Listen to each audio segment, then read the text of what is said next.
Okay, good morning, everybody. It is Tuesday, June 3rd, 2025. Wanted to do a quick video and then I need to get moving, get to work.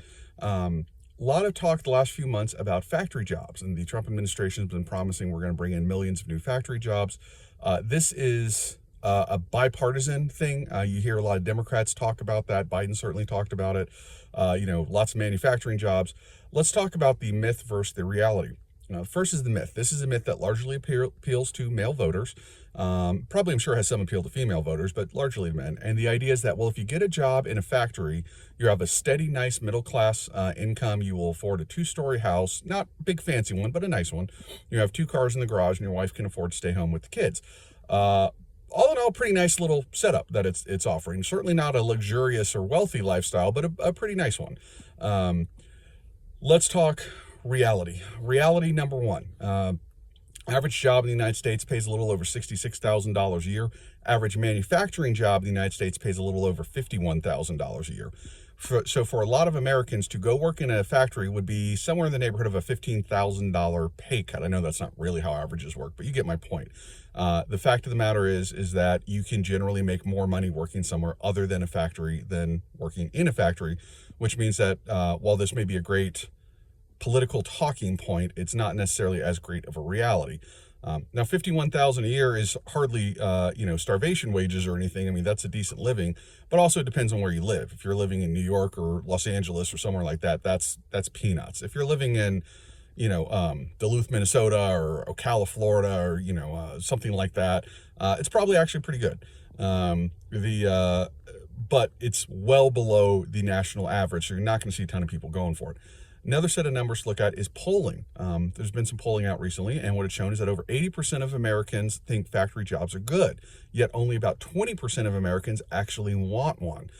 So it's one of those, yes, I want my neighbor to go work in a factory. No, I do not want to go work in a factory, which is great as long as your neighbor goes and does the work. But since no one themselves, or I should say only 1 out of 5 people actually want to do that, it's probably not going to work out on a grand scale.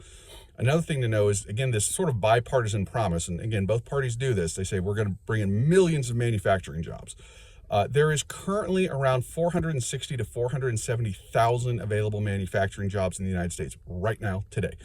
These jobs generally cannot be filled. There's usually anywhere from the low 400s to the low 500s in terms of thousands of available manufacturing jobs that factories just simply can't fill. So the idea that we're going to create millions of new manufacturing jobs when we already have hundreds of thousands that we can't fill, I would suggest to you may just be highly unlikely, let's say.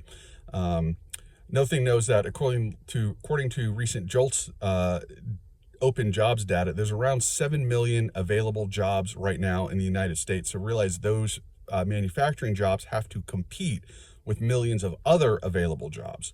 Our unemployment rate in the United States is around 4.3, 4.4%, which brings me to my next point. We don't have the workforce to create millions of new manufacturing jobs. If the jobs were open today, if suddenly today there were 3 million new manufacturing jobs that opened up, we couldn't fill them. We already can't fill 460,000 of them. We generally have, there's millions of other jobs that need to be filled. Our unemployment rate by historical standards is still relatively low. We don't have the manpower. It's just not going to work. So if I understand that this is a very popular talking point, the Trump administration's hammering it. Frankly, the Biden administration hammered it quite a bit. It has been a popular talking point since I was a kid.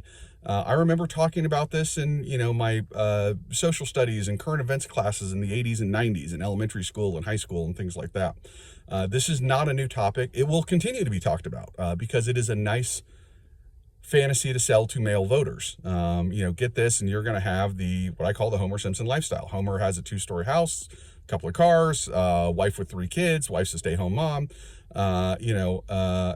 That's kind of what they're selling. Now, again, nothing wrong with manufacturing jobs. God bless all the people who work in it. It's very important. And there are certainly some manufacturing jobs that pay very well. There are high-end manufacturing jobs that pay $100,000 a year.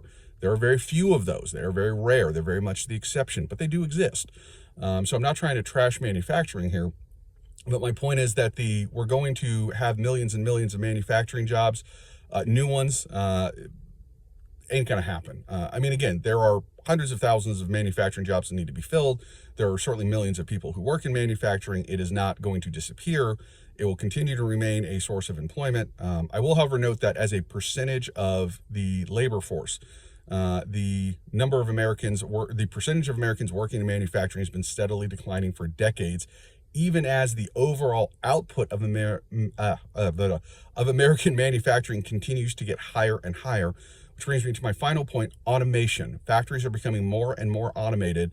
And this has been true for decades. This is not new. This has been going on for several decades. And as they become more and more automated, they're able to produce more and more by value with fewer and fewer people working there. There are textile factories now that literally consist of a couple of janitors, a couple of technicians, and like a security guard. And it's producing thousands of garments a year, and there's like 6 or 7 people working there. So with automation going, the value of what is produced will continue to rise as it has for decades, while the number of people working in factories as a percentage of our labor force will continue to decline as it has for decades. So it's a nice myth, it's a nice fantasy. The reality, however, the numbers just do not add up. Okay, hope everyone enjoyed this. Please like the video and subscribe to the channel. And for all of you who've been leaving comments, thank you for the comments. I really appreciate them. And if you think I'm wrong, feel free to say so. Always feel free to fact check me. All right, bye-bye.